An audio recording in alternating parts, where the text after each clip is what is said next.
Some houses are more than just timber and stone. They are vessels.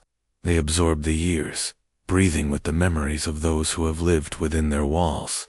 They stand silent, their window panes like eyes, having witnessed generations of joy, sorrow, and secrets.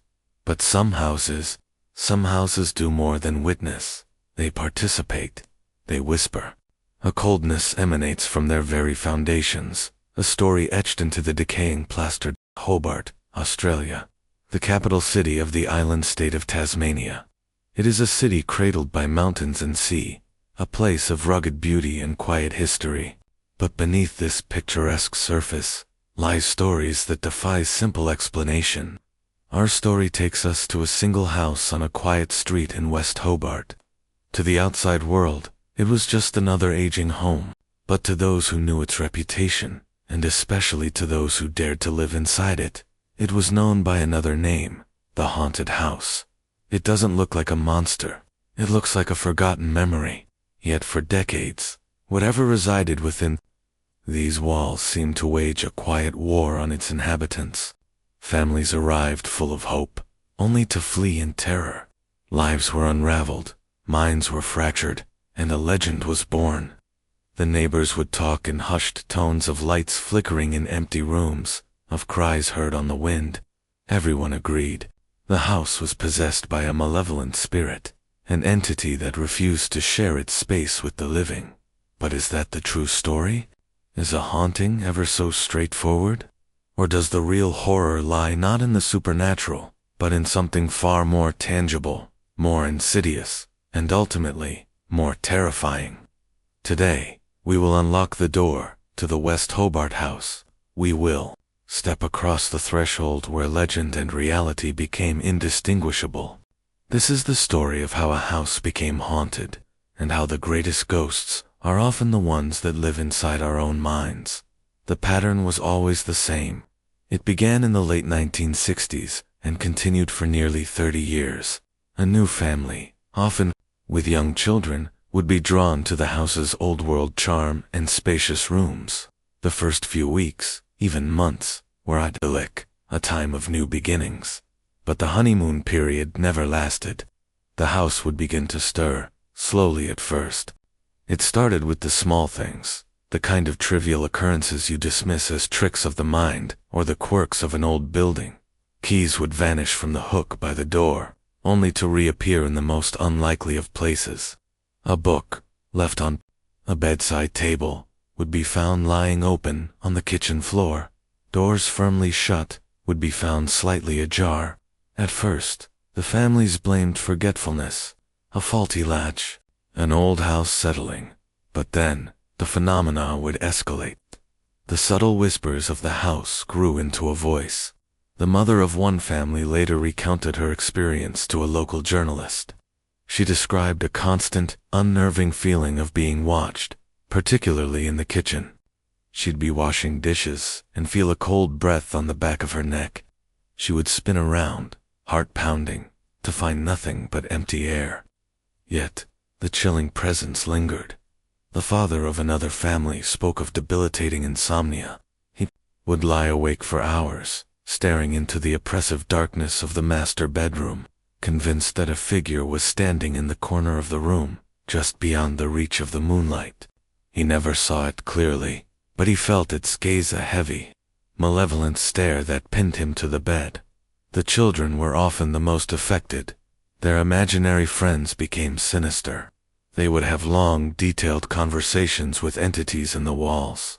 One child's drawings, once filled with sunny skies and smiling stick figures, became dark and disturbing. He drew pictures of the house with tall, shadowy figures looming over it, their faces blank and terrifying. When his parents asked who they were, he would simply say, "The sad people in the garden." Beyond the psychological torment, the families began to change. Their personalities warped. Previously happy couples would descend into bitter, constant arguments over nothing. A profound paranoia would set in. They became suspicious of each other, of their neighbors. They felt isolated, as if the house itself were turning them against the outside world. Within a matter of months, The dream home had become a psychological prison. The end was always the same. A breaking point would be reached, and the family would flee, often in the dead of night, leaving behind furniture, toys, and memories, testament to their defeated retreat. One family gone, the house would fall, silent, waiting, and then a new family would arrive, and the cycle would begin anew. With each family that fled, the legend grew stronger, the stories more elaborate. Locals claimed the house was built on an ancient burial ground. Others whispered of a gruesome murder that had taken place there a century ago. The house was no longer just a building. It was a cautionary tale, a landmark of fear in West Hobart. The legend was complete, or so it seemed. Legends, by their nature, resist scrutiny. But facts are stubborn things. By the 1990s, the story of the West Hobart Haunted House had attracted more than just ghost hunters. It drew the attention of scientists, psychologists, and environmental health experts. They were intrigued by the consistency of the reports. Why did every family experience such a similar, specific psychological and physical decline? The supernatural was one answer, but was it the only one? The investigation began by exploring conventional explanations. The first and most obvious suspect was carbon monoxide poisoning. It's a silent killer, known to cause confusion, headaches, and hallucination symptoms that matched the family's accounts. Investigators swept the house with advanced detectors, checking the old furnace, the fireplace flues, every potential source. The results were negative. Carbon monoxide levels were perfectly normal. The next theory was toxic mold. Certain species of black mold, like stachybotrys, can release mycotoxins into the air, leading to neurological problems. The team took samples from the damp cellar, from behind walls, from every corner where mold might thrive. The results were inconclusive. While the house had patches of common mildew, there was no evidence of the dangerously toxic black mold in quantities sufficient to cause such severe, widespread symptoms. The investigators were running out of conventional culprits. Psychologists offered another perspective: mass hysteria or shared delusional disorder. The theory posits that if a story is powerful enough, people will begin to experience what they expect to experience. The house had a reputation.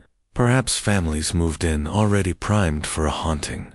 Every creak of the floorboards, every shadow in the corner of their eye would be interpreted through the lens of fear. It's a phenomenon called confirmation bias. They were looking for a ghost, so they found one. This was a compelling theory, and it undoubtedly played a part, but it couldn't explain everything.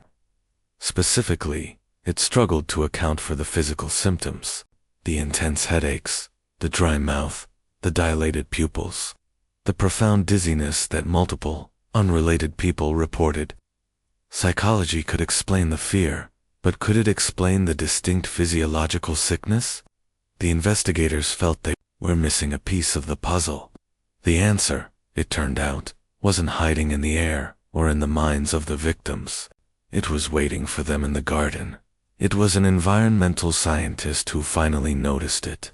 Tucked away in the back of the property was an old, concrete water tank. In this part of Hobart, it wasn't uncommon for older homes to have tanks to collect rainwater for gardening or household use. This one was connected by a series of old pipes directly to the house's kitchen and bathroom. It was the home's primary water source, and looming directly over that open tank was a plant. It looked like a common weed, but it was adorned with large, beautiful, trumpet-shaped white flowers. They hung downwards, like pale bells. It was an angel's trumpet. The scientist recognized it immediately, and a chill ran down his spine that had nothing to do with ghosts. The plant's scientific name is Datura. It's also known as Jimson weed, devil's snare, or thornapple, and it is one of the most poisonous, psychoactive plants on Earth. Every single part of it, the leaves, the stem, the seeds, and the deceptively beautiful flowers, saturated with a potent cocktail of neurotoxic alkaloids, atropine, hyoscyamine, and most notably, scopolamine. In ancient cultures, it was used by shamans in tiny, controlled doses to induce visions. In modern medicine, its derivatives are used as anesthetics, but ingested improperly, it is a violent poison. It triggers a state of profound delirium. It erases the line between reality and nightmare. It causes terrifying hallucinations, visual and auditory, as well as extreme paranoia, confusion, amnesia, and a host of painful physical symptoms. It is, in essence, a chemical agent that manufactures a haunting within the victim's own mind. The horrifying truth dawned on the team. For years, the leaves, flowers, and seeds of the Datura plant had been falling into the open water tank. There, they decomposed, leaching their potent mind-altering toxins directly into the family's water supply. Every glass of water they drank, every meal they cooked, every bath they took, was delivering a microdose of a powerful hallucinogen into their systems. It wasn't a sudden poisoning. It was a slow, insidious siege. A gradual accumulation of toxins that, over weeks and months, systematically dismantled their perception of reality. They weren't being haunted by a ghost. They were being slowly, chemically driven mad. The mystery of the West Hobart House was solved, and the truth was infinitely more bizarre and terrifying than any ghost story. With this discovery, every piece of the puzzle fell into place. Each supernatural event, each terrifying experience reported by the families, could now be explained, deconstructed by the clinical effects of Datura poisoning. The feeling of a ghostly presence, a cold spot in the room, or a breath on the neck, a classic tactile hallucination, combined with the paranoia induced by scopolamine, which puts the nervous system on high alert, interpreting any sensation as a threat. Seeing shadows move, or objects warp. Datura causes severe mydriasis, the dilation of the pupils leading to blurred vision, light sensitivity, and an inability to focus. The brain, struggling to interpret this distorted data, fills in the gaps with movement and shapes that aren't there. Hearing disembodied voices, whispers, or footsteps. Auditory hallucinations are a hallmark of tropane alkaloid poisoning. The brain, cut off from clear sensory input, begins to generate its own sounds. The house wasn't whispering. Their own minds were. The extreme mood swings, the irrational anger, the descent into paranoia. Datura directly interferes with the brain's emotional regulation centers. It created a state of constant fight or flight, making rational thought impossible and turning family members against each other. And the terrifying figure in the corner of the room, it was nothing more than a coat on a chair, a trick of the shadows, transformed by a poisoned mind into a monster. The residents were trapped in a waking nightmare, a chemically induced psychosis. Their suffering was real. Their fear was real. The terror was absolutely real. The only thing that wasn't real was the ghost.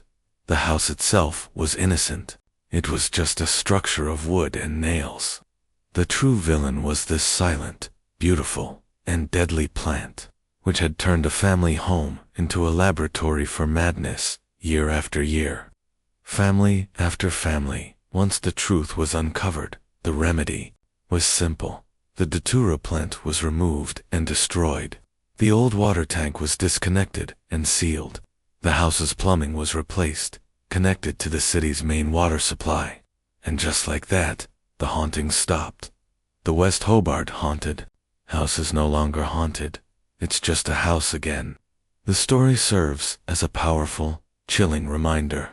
It reveals our deep-seated need to explain the unexplainable, and how quickly we turn to the supernatural when a rational answer isn't immediately obvious. But this story is not about debunking ghosts. It is about acknowledging that the most terrifying phantoms are not spirits of the dead, but the products of our own fragile biology. The families who suffered in that house were not foolish. Their torment was genuine. Science can explain the cause of their hallucinations, but it cannot diminish the reality of their fear. The tale of the West Hobart House teaches us that the world is full of mysteries, and that nature itself can be a far more creative and terrifying monster than anything our folklore can conjure. It forces us to ask a final, unsettling question. If a simple flower can so completely conquer the human mind, what other horrors lie waiting, not in the shadows of a haunted house, but in the plain sight of the world around us?